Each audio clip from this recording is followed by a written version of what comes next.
Variklis Hondos, greičių dėžė Alfa Romeo. Už vairo nagingas vyrukas. Kas tai? Šiame garaže žiemoja automobilis, kuris yra vienintelis ne tik Lietuvoje, bet ir plačiojoje Rusijoje. Ir likusioje Europos dalyje tokios mašinos greičiausiai nėra.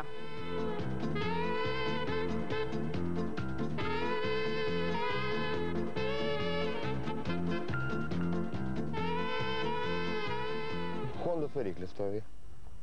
Paskui Alfa Romeo dėžė. Nu ir prikamšyta elektronikos truputį. Į stiklo pakėlėjai čia, liukas elektroninis, paskui kompiuteris yra veidrodžiai automatiniai.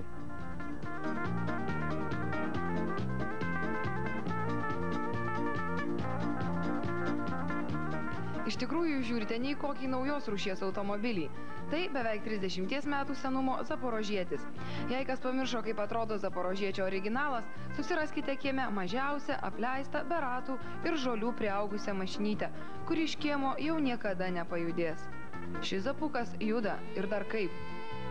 Pilnai nebandęs. Kiek jinai eina, bet kokių 150 turėtų. Pagal mane. 130 maždaug važiavau dar. Zaporožiečio savininkas ne vienerius metus pats lipdė zapuką, didžiuojasi juo ir mėgaujasi aplinkinių dėmesiu. Tiesa, to dėmesio kartais būna ir per daug.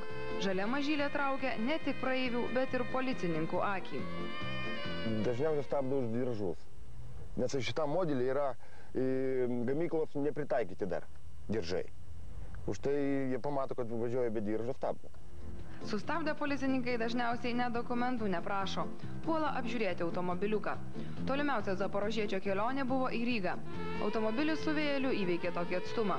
Naudodamas 12 litrų dujų 100 km, Zaporožietis nesukelia šeimininkui finansinių nepatogumų.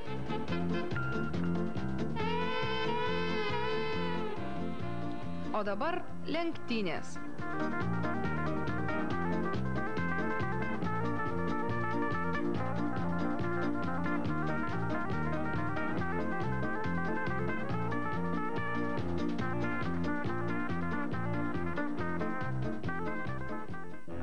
Kaip matėme, mano kolegė, publicistė, žurnalistė ir ralistė Raminta lenktynes prakišo.